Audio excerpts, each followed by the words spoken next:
Assalamualaikum warahmatullahi wabarakatuh. Salam sejahtera untuk kita semua.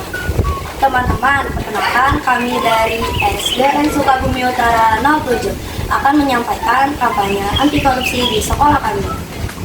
Pernahkah kita sadar bahwa setiap hari kita diberi hadiah yang sangat berharga oleh Allah, yaitu waktu?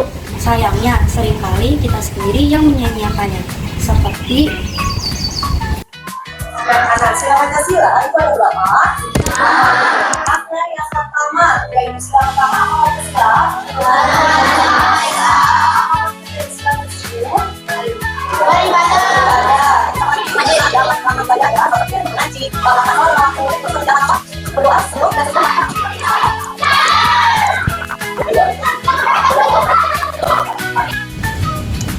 korupsi waktu tidak kalah berbahaya dengan korupsi uang.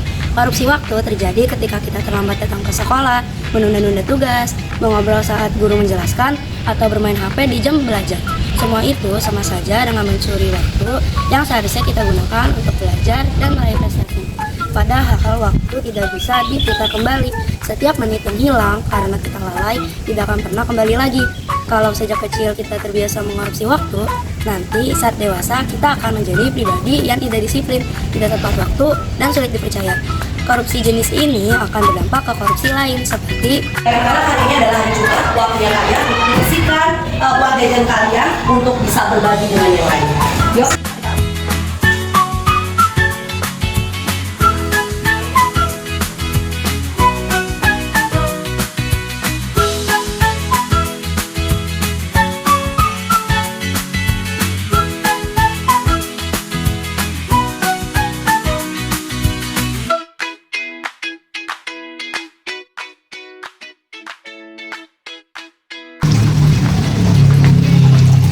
korupsi bukan hanya soal pejabat besar di luar sana. Korupsi bisa dimulai dari hal kecil di sekitar kita.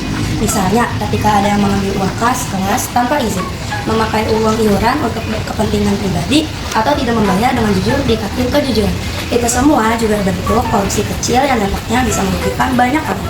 Padahal, uang yang kita kumpulkan di sekolah adalah amanah. Uang itu dipakai untuk kegiatan bersama, untuk fasilitas kita semua, bukan untuk kepentingan pribadi. Kalau ada yang mengambil atau menyalahgunakan, artinya dia mengkhianati teman-temannya sendiri.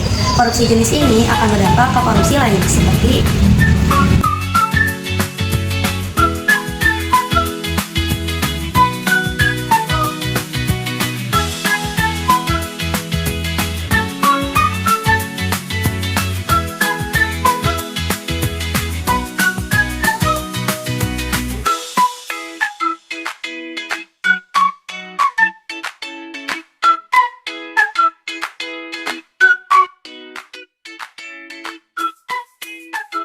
korupsi nilai terjadi ketika seorang siswa tidak jujur dalam mendapatkan nilainya. Misalnya dengan mencontek saat ujian, bekerja sama secara tidak fair, meminta jawaban dari teman, atau bahkan memasukkan nilai. Mungkin terlihat sepele, tetapi sesungguhnya ini adalah awal dari kebiasaan buruk yang bisa merugikan diri sendiri di masa depan. Teman-teman, nilai bukan hanya angka di kertas. Nilai adalah cermin dari usaha, kerja keras, dan kejujuran kita. Apa artinya mendapat nilai tinggi kalau hasilnya bukan dari kemampuan kita sendiri? Itu sama saja dengan menipu diri sendiri. Kalau sejak sekolah kita terbiasa korupsi nilai, maka di masa depan kita bisa terbiasa melakukan kecurangan yang lebih besar. Tetapi, jika kita jujur dalam belajar, walaupun hasilnya tidak sempurna, itu jauh lebih berharga dan membanggakan. Ayo bersama-sama nyatakan, sekolah jujur, masa depan cerah. Katakan tidak pada korupsi. Terima kasih. Wassalamualaikum warahmatullahi wabarakatuh.